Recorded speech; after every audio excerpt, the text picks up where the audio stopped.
Bonjour à toutes et à tous, bienvenue sur Radio Sport, ici au salon Destination Nature. Je suis Philippe Lefebvre et aujourd'hui, je vous invite à mettre cap à l'est. On va dans l'Aube et on va plus précisément dans la Côte des Bars. Et pour parler de la Côte des Bars, je reçois Rémi Mélieu et Antoine Lequi. Bonjour Antoine et Rémi. Bonjour Philippe. Bonjour Philippe. Alors, ravi de vous accueillir sur le plateau de Radio Sport. Alors tout d'abord, on va faire une petite leçon de géographie. La Côte des Bars, c'est où ? Bon, déjà Philippe, vous l'avez dit, c'est dans l'Aube, en Champagne. Donc la Côte des Bars, c'est un territoire qui est au sud du département de l'Aube, tout au sud de la Champagne. C'est une grande langue de terre avec un paysage viticole dans le sud de l'Aube. Et donc c'est à peu près à 2 heures de Paris en voiture.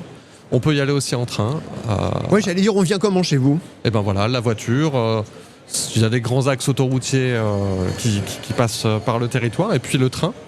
On peut soit venir en train de Paris et s'arrêter à Troyes, soit directement s'arrêter à la gare de Bar-sur-Aube, un des chefs-lieux du territoire de la Côte des Bars. Justement, alors pour que ça parle aux gens, on va donner les noms de quelques hauts lieux, de quelques villes. J'allais dire la capitale de l'Aube déjà. C'est Troyes, bien sûr. Voilà. Très connu. Et puis la Côte des Bars, c'est Bar-sur-Aube ou Bar-sur-Seine. Les deux chefs-lieux principaux. Alors quand on parle de la Côte des Bars aux amateurs de champagne, parfois ils se pincent un peu le nez en disant « Ouais, mais c'est pas tout à fait la Champagne ». Vous leur répondez quoi ? Que c'est des ignorants, bien sûr Philippe. Déjà, dans l'Aube, en fait, c'est vrai que la Champagne du Sud est connue surtout des gens qui sont passionnés de champagne et qui ont bu quelque part une cuvée où c'était marqué Côte des Bars. Ils se disent « Mais qu'est-ce que c'est ? Parce que c'est très bon ce truc ». Et donc du coup, ils décident à un moment de s'y arrêter.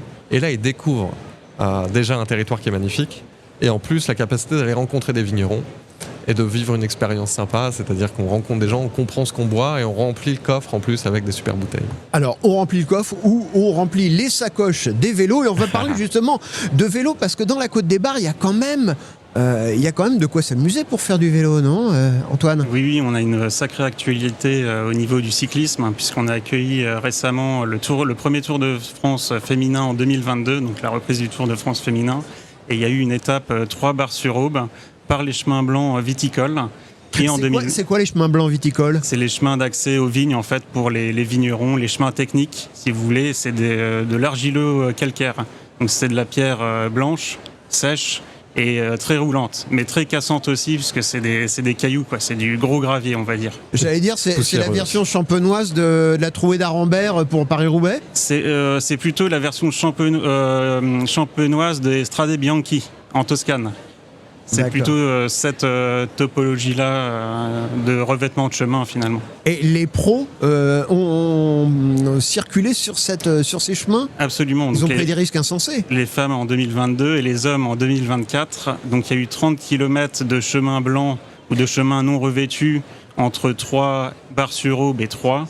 Donc 30 km sur 200 km, ça fait pas mal de chamboulements dans le peloton, on va dire. Ouais, là ça casse et là les motos avec les roues de secours arrivent très très vite là. C'est ça, absolument. C'est une consommation de pneus à ce moment-là, de boyaux. C'est ça, et de poussière aussi, puisque quand il fait très sec, ça fait beaucoup de poussière, tout ce passage de véhicules publicitaires et d'officiels finalement. Alors moi je suis pas un cycliste professionnel, mais est-ce que je peux aller tourner, rouler sur ces chemins blancs comme vous dites ? Absolument. On a créé les offices de tourisme du secteur ont créé un itinéraire gravel, une itinérance gravel en 9 jours qui s'appelle le Red Bull.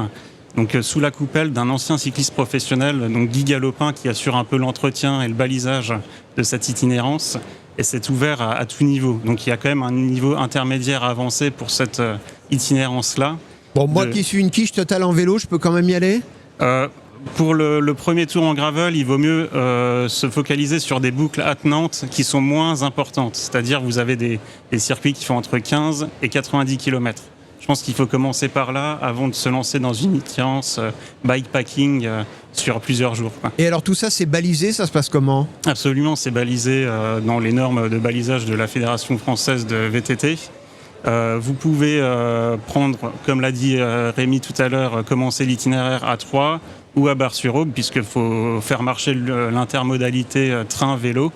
Donc vous avez quand même 6 places de vélo dans le train. Donc pour les Parisiens, c'est l'idéal, cette excursion nature chez nous. Ouais, justement, Rémi, si on n'est pas très courageux ou si on se dit au bout de quelques temps, bon non, finalement, on va rentrer à la maison ou alors on va se trouver une petite auberge sympa à la mi-journée, on peut mettre le vélo dans le train et puis aller à l'étape suivante ou avancer un petit peu?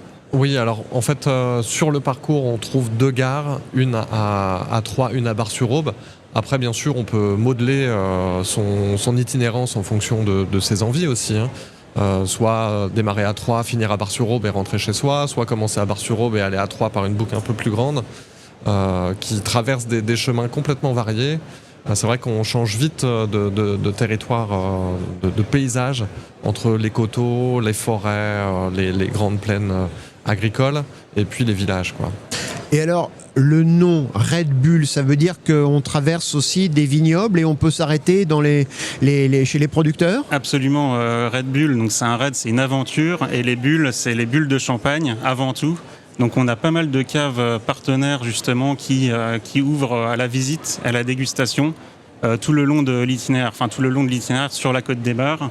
Mais on peut également parler des bulles du cidre, parce qu'on n'est pas en Bretagne, mais on a quand même du cidre dans l'Aube, dans le Pays d'Hôte, donc c'est le sud-ouest de l'itinéraire. Et aussi ne pas omettre les microbrasseries de la vallée de la Seine. C'est-à-dire les microbrasseries pour la bière? Pour la bière, donc voilà. Bière, cidre, champagne, chaours, andouillette, voilà, on est à tout le panel des remontants pour les sportifs. Une belle promesse. Voilà, après l'effort, le réconfort. C'est généralement Absolument. à la fin de la chronique qu'on en parle, mais là on en parle déjà. Et c'est vrai que finalement on peut aussi en profiter, comme on va de village en village, s'arrêter dans des petits restaurants, des petites auberges. Tout à fait. Il y a c'est le but, quoi faire. Hein. On est en pleine ruralité, on est tranquille, on profite. C'est aussi une itinérance des petites cités de caractère, parce que le parcours traverse au moins 5 villages labellisés petites cités de caractère, qui ont chacun leur identité propre et un patrimoine remarquable à visiter, puis ces petites auberges, ces producteurs à visiter, que ce soit bien sûr le champagne, mais il y a aussi tout type d'artisans qui vous accueillent avec grand plaisir. J'allais dire, il n'y a pas que le cyclisme dans la vie. Si on a envie de se balader, de faire un peu du vélo de manière contemplative, est-ce qu'il y a des sites à ne pas manquer? Vous savez, on se dit toujours, si on n'a pas vu tel ou tel site, on a loupé ses vacances ou on a loupé son voyage. Alors, quels seraient les incontournables? Philippe, je vais vous faire un top des sites à ne pas louper. Absolument, allez-y. Déjà, je pense que sur le parcours, il y a Clairvaux. Donc Clairvaux, ancienne abbaye cistercienne du XIIe siècle, fondée par Saint Bernard, qui est devenue sous Napoléon une des plus grosses prisons de France, et aujourd'hui ça se visite.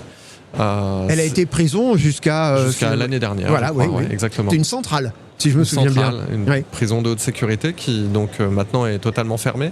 Donc on découvre là-bas l'enfermement, l'histoire de l'enfermement en fait, l'enfermement voulu par les moines et l'enfermement contraint des prisonniers. Donc c'est en plein milieu de la nature, dans une vallée, au milieu de nulle part. C'est vraiment magnifique à découvrir. On peut parler du mémorial Charles de Gaulle. Alors c'est plus dans l'Aube, c'est en Haute-Marne, mais malgré tout ça passe. Le tracé Red Bull passe par justement le mémorial Charles de Gaulle qui est à Colombey-les-Deux-Églises et qui vaut vraiment le détour. Et puis sinon il y a des châteaux. Nous ne sommes pas les châteaux de la Loire, mais malgré tout nous avons des très beaux châteaux sur le territoire. On a créé une route des châteaux de l'Aube et donc ça passe par 2 châteaux qui sont certainement dans les plus beaux qu'on a sur le territoire, le château de Vaux et le château de Rissebal, commune d'Hérissé, plus grande commune dans l'aire d'appellation Champagne, et qui produit notamment le rosé d'Hérissé, un rosé confidentiel, sans bulle, qui est fait dans l'Aube. Mais absolument à découvrir d'ailleurs, parce que c'est véritablement une surprise quand on ouvre une bouteille. Exactement. Je trouve qu'on parle quand même beaucoup de gastronomie. On est des gourmands, je crois, autour de la table. C'est clair. D'ailleurs, je pense qu'il faut prendre des vélos avec des grandes sacoches quand on vient chez vous. Oui. C'est ce qui est compliqué avec les vélos, c'est pour ramener des victuailles. Bon, le gravel, on va revenir au gravel quand même, parce que il y a beaucoup de nos amis qui nous regardent, qui nous écoutent, qui ne connaissent pas encore forcément le gravel. Qu'est-ce qu'on pourrait leur dire pour qu'ils sautent le pas et qu'ils essayent? Alors, comme disait Guy Galopin, donc le créateur du Red Bull en Champagne, voilà, si vous êtes un peu réticent de faire du vélo sur route parce que vous avez peur du trafic, des véhicules, des furieux sur les axes routiers, c'est vraiment le bon compromis entre un vélo de route et un VTT. Puisque vous n'avez pas l'embêtement du trafic et vous n'avez pas cet effort très, très sportif du VTT avec des montées abruptes, des descentes vertigineuses. Le gravel s'adapte aussi au bikepacking. Donc pour monter des côtes, effectivement, à VTT, c'est impossible, mais avec un gravel et son attelage, vous pouvez faire quand même... C'est un vélo hybride et très polyvalent. Ouais, enfin, grimper quand même, c'est un petit peu délicat, non, un peu difficile, non, surtout si on a une remorque derrière. C'est ça. Il y a quand même des portions à 21% sur le parcours. Donc c'est un talus de 200 mètres juste après le village de Grancey-sur-Ours. Mais vous avez aussi des portions à la sortie de Bar-sur-Seine et Bar-sur-Aube à 11%. Mais les chemins dans les vignes sont revêtus, donc ça vous évite aussi des fois ces montées sur revêtement pur. Oui, où voilà. on a l'impression de pédaler un peu dans le vide, non, c'est ça? C'est ça, ouais. Donc pour les novices, moi je préconiserais quand même le vélo assistance électrique, voilà, le gravel. Il y a du gravel électrique. Il y a du VTT assistance électrique. Bon, ça c'est pour moi alors, il n'y a pas de problème. Pour les novices. Et alors quand on vient de par chez vous, dans la Côte des Bars, mais qu'on n'a pas d'équipement, est-ce qu'on peut trouver, il y a des loueurs de vélos, il y a des structures, des agences qui organisent des séjours, comment ça se passe? Il y a des enseignes cyclables. Vous avez des grands magasins aussi qui proposent ce matériel. À ce jour, il n'y a pas vraiment d'accompagnateur. On en parle beaucoup, mais le vrai accompagnateur de ce Red Bull, c'est Guy Galopin, qui suit les commentaires faits sur la toile, qui accompagne un peu les voyageurs qui se projettent à faire cette itinérance. Voilà, je ne sais pas si on peut parler des plateformes sur lesquelles on peut trouver le circuit. Absolument. Donc sur Komoot, en fait, vous avez une discussion en dessous de l'itinérance. Vous pouvez mettre votre commentaire et Guy vous répondra sous 48 heures pour organiser votre séjour. Au moins, vous parlez technique et vous rassurer sur le fait de venir dans l'Aube. C'est génial d'avoir les conseils d'un professionnel comme ça pour se lancer sur une discipline qu'on ne connaît pas encore forcément. Ouais. Et pour... tous les lieux à visiter, là, ça se passe comment? Parce qu'il y a des billets, une billetterie, des choses comme ça. Il y a des forfaits, il y a des trucs pour pouvoir organiser tout son séjour? Alors, aujourd'hui, ce qu'on conseille, c'est d'aller sur le site internet de l'Office de tourisme de la Côte des Bars ou sur le site de aube-champagne.com, le site du tourisme dans l'Aube. Et puis après, à vous de choisir sur le tracé grâce aux différentes applications et à la carte interactive disponible sur notre site internet, de sélectionner aussi bien votre hébergement que vos sites de visite que vous pouvez préalablement réserver, bien sûr, sur internet. Je reviens juste sur les sites de visite sur la Côte des Bars. Il existe un passe Côte des Bars qui vous permet d'avoir une réduction. Vous visitez un site sur le territoire donné. Et ça vous permet d'avoir une réduction sur le site suivant. Donc finalement, vous avez le château de Vaux, Rémi en parlait, la commanderie templière d'Avaleur, qui est à ce jour gratuite, mais si vous voulez faire une visite guidée, c'est payant. Le musée du Cristal, donc l'atelier de verre de Bailleul, l'abbaye de Clairvaux, musée de la résistance de Mussy-sur-Seine, c'était un grand maquis pendant la Deuxième Guerre mondiale, et le château de Risséba, où vous avez aussi des ristournes grâce à ce passe Côte des Bars. Donc il y a de quoi faire. Et alors, la question qui tue, quelle est la meilleure période, la meilleure saison pour découvrir la Côte des Bars? Alors vous allez me dire, ouais, c'est toute l'année. Non, ça je vous crois pas. Alors, quelle est la meilleure période? En réalité, entre avril et novembre, c'est vraiment génial. En saison de printemps, vous avez les fleurs, c'est super. L'été, ça se fait bien. Et puis à l'automne, les couleurs sont incroyables. Après, les pratiquants de gravel, j'ai l'impression que c'est un peu des furieux. Voilà. Oui. Ils viennent toute l'année. Oui, même en plein hiver. Les gens qui font du gravel en font même quand il neige. Ce qui est bien, c'est quand il y a des températures un peu 0 degré et négatives, les chemins sont gelés. Donc là, vous n'allez pas vous embourber avec votre vélo.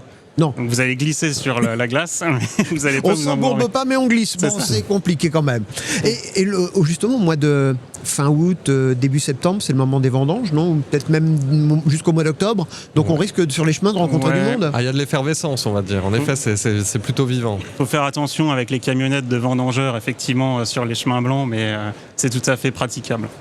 Et alors, vous savez, donc, comme je le disais tout à l'heure dans ce rendez-vous, après l'effort, le réconfort. Alors, on a déjà parlé du champagne, on a déjà parlé du rosé, mais quels pourraient être à la fois les plats incontournables à goûter et où les goûter? Philippe. Rémi, dites-moi tout.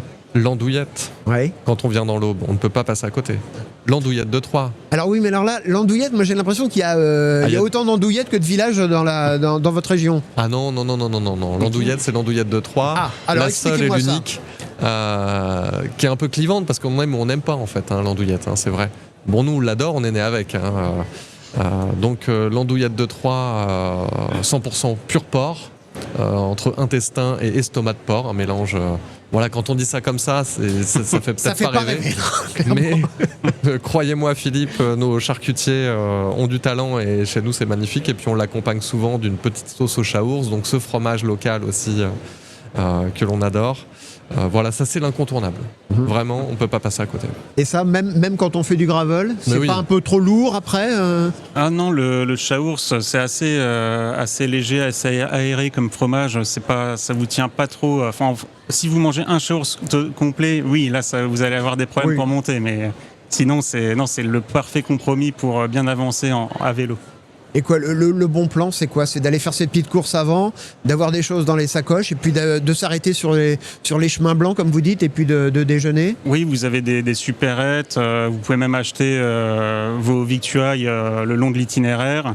Vu que c'est des produits locaux, vous en retrouverez un peu partout de ce genre de produits. Donc voilà, soit c'est les petites auberges, soit c'est l'auto-alimentation. Les bistrots dans les villages sont super accueillants, et puis c'est ça. Avec des formules du midi ou du soir. On est dans la ruralité. Chez nous, c'est un peu la diagonale du vide, n'oublions pas. Mais c'est bien, ça fait du bien de temps en temps. Et le vide dont on peut profiter. Oui. Si de temps en temps, en plus, il y a des endroits où le Wi-Fi ne passe pas, où la 5G ne passe pas, c'est encore mieux. Parce que là, on peut en profiter, on peut vraiment décompresser. Vous n'allez jamais être perdu sur l'itinéraire parce qu'il est totalement balisé et il n'y a pas de zone blanche. Voilà, il n'y a pas de zone blanche.